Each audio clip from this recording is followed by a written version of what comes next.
Washington was the guiding star, Thomas Jefferson the visionary, Benjamin Franklin the sage.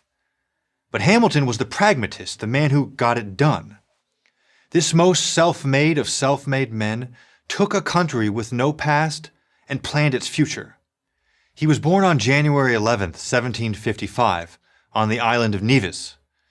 This was not the Caribbean of your cruise fantasy, quite the contrary. As Ron Chernow writes in his biography of Hamilton, while other founding fathers were reared in tidy New England villages or cosseted on baronial Virginia estates, Hamilton grew up in a tropical hellhole. Sugar plantation slave auctions were a regular feature of island life. The spectacle, buyers swinging branding irons as they surveyed the human merchandise, made a permanent impression on Hamilton. He was a fierce abolitionist his entire life. Abandoned by his father at an early age, his mother died of yellow fever when he was 14, leaving the teenage boy destitute. A local judge had to buy him shoes so that he could attend her funeral. He soon took a job as a clerk for a local merchant. Before long, he was running the business, coordinating shipments of mules and codfish, calculating currency exchanges, and advising sea captains on how to deal with pirates.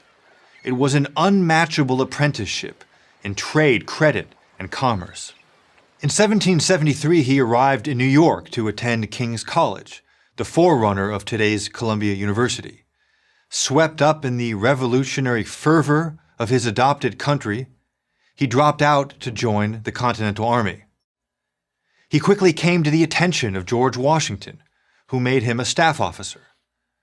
The sonless Washington called the fatherless Hamilton, "my boy." Fellow officers later remembered, "Call Colonel Hamilton," as Washington's instinctive utterance when important news arrived.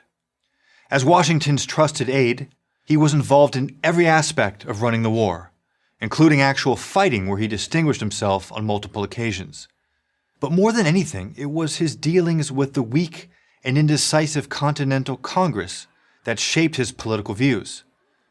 The problem with Congress, in Hamilton's view, was that too few members took the idea of nationhood seriously.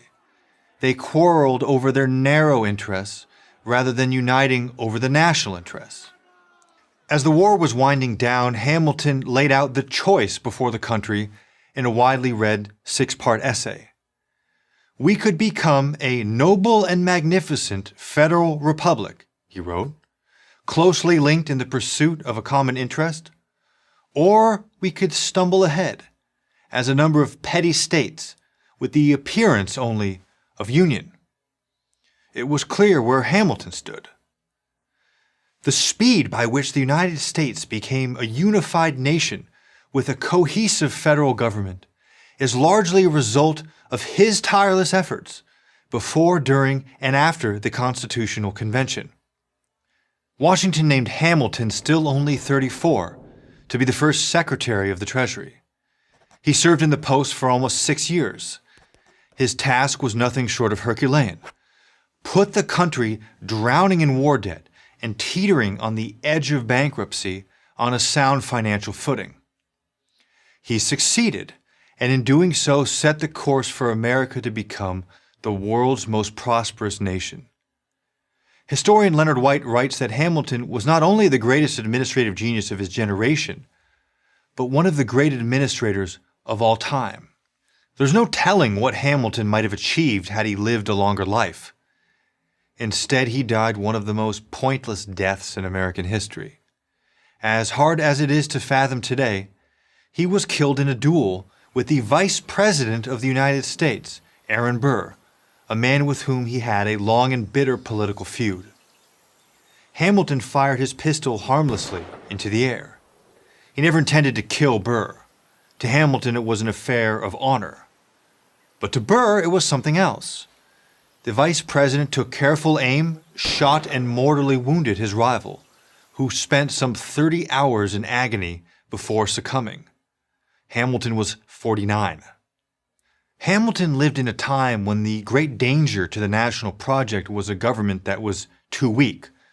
We live in a time when many believe that the great danger to the nation is from a national government grown too strong. The ideal, Hamilton would have told us, is somewhere in between.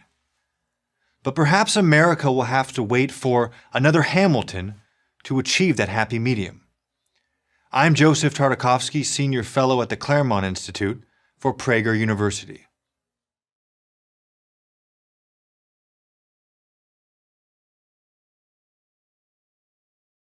Thank you for watching this video.